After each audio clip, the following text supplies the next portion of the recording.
So, we've gone through that. We've ascertained this whole idea of the elaboration of ideas and actually showing forth the technical resolution. Don't go too wild on this. What I'll do is I'll somehow get this PowerPoint to your teachers so they can actually print it off for you and that. Also, they're expecting, as I mentioned before, technical sensitivity. You make sure that your technical resolution is towards what you have the prowess, what you're good at. You don't in your mind's eye think, oh no, I can so do that if you haven't done it before. Okay. In context to this, we've said that basically the technical resolution, how well you handle it, the idea is being conveyed. What other thing can help the marker in regards to understanding, appreciating and assessing your work? It's there, there's the physical object. What else can you do to help them? Yep, you can do a artist's comment. Sometimes that can be a problem for you. So be very cautious if you supply an artist's comment, because in the past, sometimes people, I know with my students, they want to amaze you with everything they've learned, so they cram it all in there. And sometimes it's better to say nothing, because it is an educated eye that's looking at the work, and they can actually glean some fairly insightful situations and aspects to your work that even possibly you haven't even thought of. What else could you do? But within that, you can also use the artist's comment to assist, because you could be looking at, let's say, the aesthetics of, say, we'll be looking at in graffiti art and the idea of stencil art.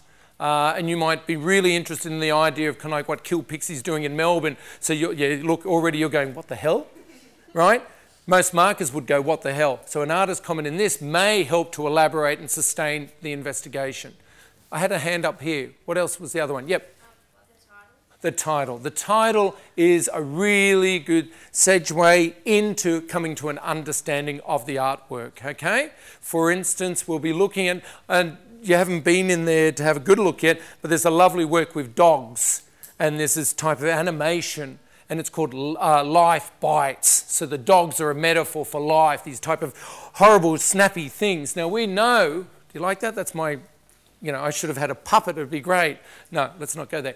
But what we can do is basically recognise that this even pertains to perhaps how animals were used by Franz Marc as a metaphor for the situation of him during, say, the First World War, and this whole idea of society in turmoil. So don't be afraid to use the title to assist the marker in coming to terms with your work and providing and ensuring that there's a clarity of ideas. They'll recognise your styles. You'll go in there and you'll recognise, if you've got a good knowledge of art, you'll recognise styles all over the shop. You'll recognise artists. You'll actually, as I mentioned before, recognise that they have indeed stolen either aesthetic, visual conventions, ideas, techniques. It's been put in there, but nonetheless, it is the student's work. So yeah. Okay, here we go, the classroom. Just quickly, and then we'll go into this. The classroom is this wonderful bubbling mass of artists, which is you guys. Teacher, which is basically your mentor and instructor. It's a bit like Yoda, and yeah, the force is strong in this one. And then there's finally the manifest. You're looking, we go, he has lost it. Not yet. I've been talking for a while, okay, but not yet, okay? And then finally the artwork, which is basically, in this context, your body of work, which has to facilitate certain conditions and certain situations. For instance, as we mentioned before about size and weight restrictions, but if you don't want to be held down by that, you want to paint that big mural on the side of the school wall, that's fine. It can go into documented form. Or it could certainly go into painting, so long as your documentation shows that. There are ways around it, so be very mindful, but always be respectful of the conditions of the Board of Studies. So, teachers are this, and it's absolute truth. They are. We are indeed the supreme being. We know everything. What are you looking at? Why are you saying that's rubbish? It's not. It's not. Sorry? Oh yes, we are indeed hybrid creatures. Terminator was actually based on an art teacher, okay? It's true, okay? We're also motivators, and I hope you realise when I say hybrid creature, another word for this could be a schizophrenic too. At one moment we're caring and sharing, at the next moment we're, what the hell are you doing? Oh my God, I'm sorry. but I really respect what you're doing. So in actual fact, we are the aesthetic fascist. I am an art Nazi, okay? I have certain values, certain expectations. I will listen to your expectations, but please respect mine, because I'm right. No, that was a joke. We're motivators half the time. We are curatorial advisors. We're aware of the situation. Please don't think more is better. Please don't kind of go, well, I've got 772 drawings of my big toe. Great, but I love these big toes, they're crap, and move them aside. They're to help you. The whole idea is the resolution of the representation of your work. So the best way it's shown. You're only as good as your weakest work. So be very mindful, and your art teacher will help you with the curation of your work, okay? And then finally, we are indeed the life coach. You can do it. Go team. You as a practitioner, I hope you enjoy this. You are supreme being, but in a Freudian sense, it's delusions of grandeur. You're a mere putty in our hands for a short time. And then basically you earn more than us in about 4 years' time, and we wonder what we're doing. You're a critical mixture of ego and energy. I don't know about you, but I know when I was 18, it was all like, I want to do this, I want to do this. No, I think I'll do this, I think I'll do this. In actual fact, I'm still like that, so I haven't grown up. But I found in particular a lot of students are like that. There's this energy and it's like I want to do this, and then suddenly they move around, they do this, and they suddenly move around and do this. Focus, as Yoda says, focus. Okay, it's a bit like, you know, Star Wars Episode 2, where basically they're on the that jungle land, and basically he's upside down and he can't do the things, and Yoda says, focus. I know it's lost on you, this metaphor, but just run with me for a tick, okay? Don't you? Sorry? Well, metaphor lost. Please recognize you are master slave. You're a master of your own destiny, but you're a slave of basically the Board of Studies. You're a slave of your parents, and you're a slave, of course, of your art teacher. So be respectful. And then realize you are indeed, while we're hybrid creatures, you're a schizophrenic. You're cooperative and sharing, and next moment you're bloody stubborn and selfish. And it's so true. It is so, so true.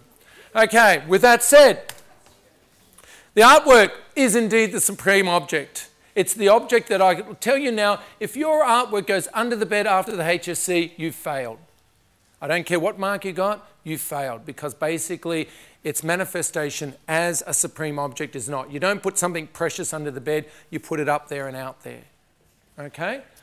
The idea that it's an adaptation of learnt knowledge, what you've learned about art conventions, that it's showing that, and the markers want to see that in regards to the idea of representation. It's an artifact of intense activity. It's over 60 hours worth of work, so it's got to be good. And basically, it's a component of the HSC, what they require of you, and an expression of yourself. Each of your works should in some way have some indelible imprint, fingerprint, watermark of who you are. If it doesn't, again, you failed. You can't think of it as basically something that you can pre-guess. You don't do a statistic and go, well, this was popular in the last 10 years of ARTEXPRESS, therefore if I do this, I will get into ARTEXPRESS. No, okay? I also find within the conceptual aspect of my practice, I like to key into what artists are thinking, not only what they do. So the idea of Brett Whiteley saying, you know, art is a thrilling spark that beats death is ironic considering what happened to him, but nonetheless his work does basically live on. How many of you have been to the Brett Whiteley studio? Isn't that, I mean, you've got to admit, it's pretty impressive. It's almost like he's still there. True? Over 10 years ago he's died, God, 15 years ago, no, even longer. And yet there's still that presence. So art is the thrilling death that beats death. Your work should have that energy. Again, coming back to the idea of being under the bed. I'm doing this all the time, so you'll feel so guilt-ridden when you get it back and you go, oh no, I can't do that. I'll put it up here. Okay? That you do beat death. I like the Mark Rothko. I tend to like things that already exist. That whole idea of originality. Sometimes the most simplest object can actually manifest itself into a meaningful work. And then finally, Robert Hughes, who says we are shaped and fashioned by what we love. Do what you're interested in for your body of work. Don't second guess the markers. Do what's truly has integrity to who you are and what you are. Which brings me to this. What is it? It's what? It is a prison war, but it's the actual war that divides Palestine with Israel. What he's saying is it's just there to be done. As you can see with this information, it's actually talking about the intrusiveness of this and how it basically literally cuts a city from the external area. So what he did is he went along and did in true Banksy form, this is his body of work. If Banksy submits this as an expressive form, what would it be? I mean, is he going to pick up the 9-foot concrete wall and take it into the marker? Oh, you guys are on fire. They've just given you a helpline and they said documented form. Yes, it would be a documented form, okay? Because there is no way to be over 35 kilograms, okay? So what he's done here is he's basically gone along, hopped over the fence and started with the stencil. Lovely thing about stencil art, very quick to do. Bang, bang, bang, bang, move along. Already had the mark up here, pasted that up, and by the time he came, the Israelis came up. What are you doing? And he said, just give me a moment, we'll finish. Finished it and goes, there you go.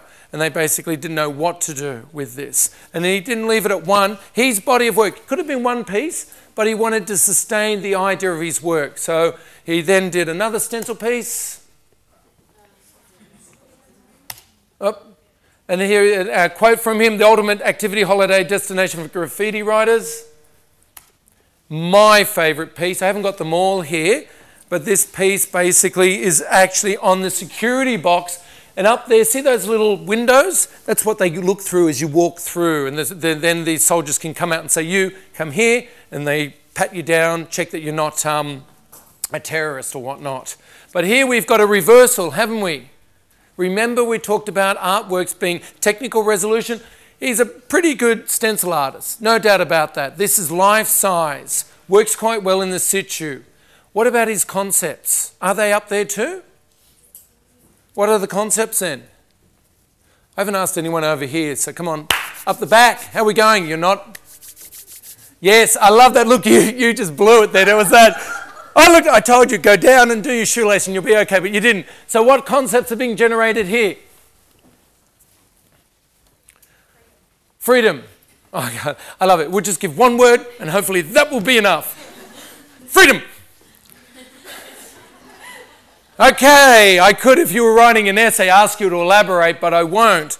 What you're perhaps doing here is talking about the irony that the young girl who would normally be patted down is patting down the actual soldier. This is an activity regularly seen in this situation, and it's basically empowering the soldier, but in this context, she is empowered.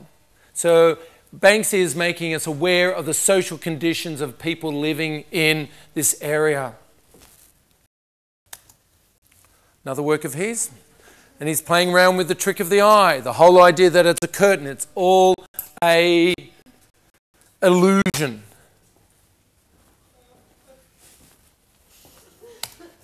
And a final one.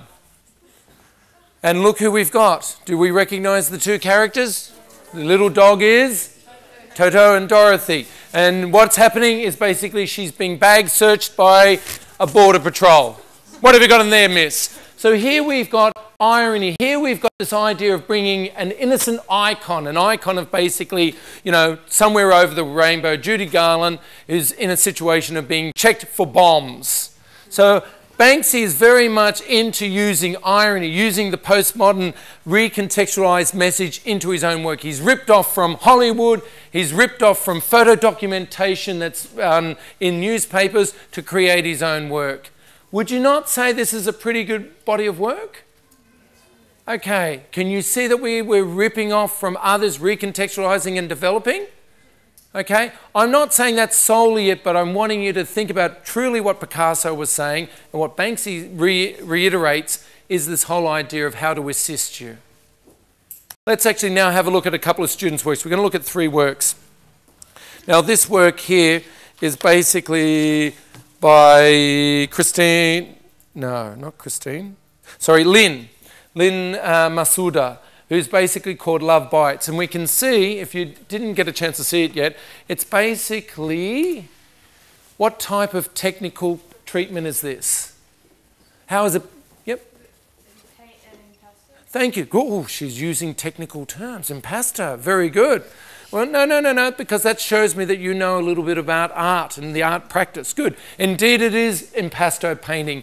It's almost you get this feeling that it's actually been modelled by the hands. Francis Bacon was a popular one for actually using his oil paint and using his hands. There's this artist here, and this is Christina Elevis, and this is titled Dark Side of the Moon, which we know if you ask your parents or you listen to your parents' records, it's the... Thank you. Oh, God, there's some people who listen to music. And we know with Pink Floyd, we have that type of hallucinogenic, trippy type of quality to it. We can see with this that that's similar to that. It's by no coincidence that we see it going off into these ideas in the head and that. We also can see that it's a strong illustrative quality. Okay? So in context of trying to find some ideas, you can go, if you've got no idea, DeviantArt is a fantastic source. Go to DeviantArt, find some artists that basically are similar to what you're interested in. If you log on to their galleries, they're bound to say, I was influenced by blah, blah, blah, and you do your research into there. Of course, you'll probably find your teachers will already say, well, why don't you look at, and if I had her as my student, I'd be saying, why don't you look at Audrey Kawasaki? We come then, we've just listened to Rosalind talk about her work, okay? And the interesting thing about this is the strategy in which she actually relates her work.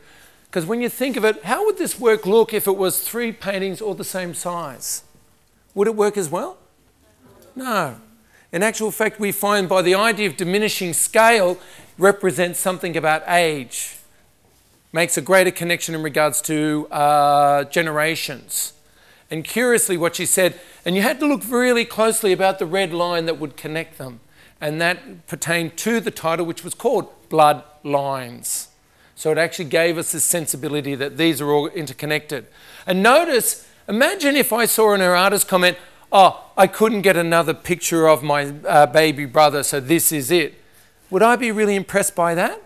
No. But the ambiguity of basically having that as such, we have these 2 windows shown. Do you know what I do as an artist, art teacher? I go, obviously that's intentional, and that this baby's future is still in front. There's nothing for him to look, or her to look, him to look backwards in, so there are no windows. That is how we read this, how I read this. The art markers are educated. The art markers will look for things. They are out there to reward you in regards to what you do in your art making. They're not to nitpick. In actual fact, they're there to celebrate your practice, okay?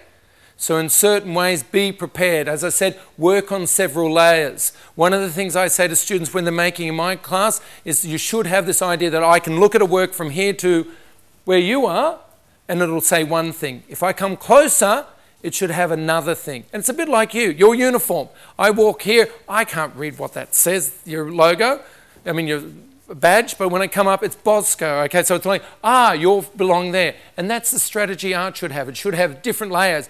What's even nicer is if you get really close and scrutinize the work, is there's more unpeeling of kind of like the significance of the work. So think about that. Some of you would have seen that in galleries, or even when you go into that show. Some works have a particular one-hit wonder. You look and go, wow, you go up, and it's still just that.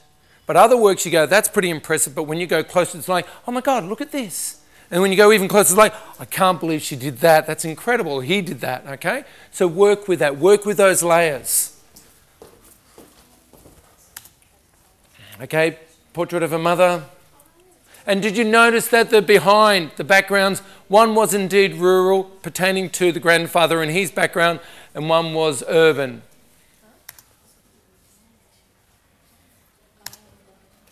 Okay, she said that she was influenced by Xiaogong. I know I've pronounced that, my apologies.